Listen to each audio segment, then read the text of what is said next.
بسم اللہ الرحمن الرحیم۔ اقرار الحسن کو جب لانچ کیا گیا تھا تو میں یہ سمجھا تھا کہ شاید اس کے ہاتھ جو ہے ملک کی بھاگ دوڑ دینے والے ہیں، اور اس کو شاید جو ہے وہ ملک کا کوئی ایک اہم عہدہ دے کر ملک اس کے حوالے کیا جائے گا۔ لیکن اب موصوف کی حرکتوں سے یہ لگ نہیں رہا کہ موصوف اس قابل ہے۔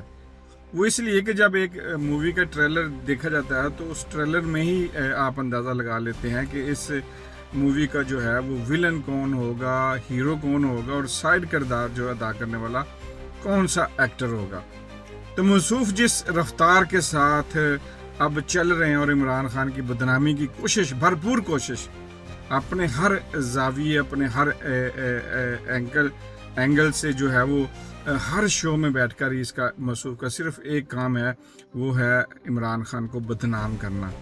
اور موصوف کو لانچ کرنے کا جو ہے مقصد وہ یہی ہے۔ اب اس سے یہی کام لیا جائے گا، اور جب یہ کام پورا کر لے گا، یہ صرف بول سکتا ہے، بولنے میں بے باک ہے، اور مجھے لگتا ہے کہ اس کے پاس جو ہے بولنے کے علاوہ کوئی اور ایسی صلاحیت نہیں ہے جس کو یہ استعمال کر سکے۔ تو یہ بولنے والا اور اس کو عمران خان کو بدنام کرنے والا جو ایکٹنگ ہے یا کام ہے وہ بڑی انصافی کے ساتھ کر رہا ہے، اور اس سے بس یہی لیا جائے گا جب اس کی ضرورت پوری ہو جائے گی اور جو کردار اس کو دیا گیا ہے جب مووی کا اخیر ہوگا تو ساتھ اس کا بھی جو ہے وہ اینڈ ہو جائے گا۔ اسی کے ساتھ اپنا اور اپنے کمزور طبقہ کا خیال رکھیے گا، دعاؤں میں یاد رکھیے گا۔ اللہ سونندے والے۔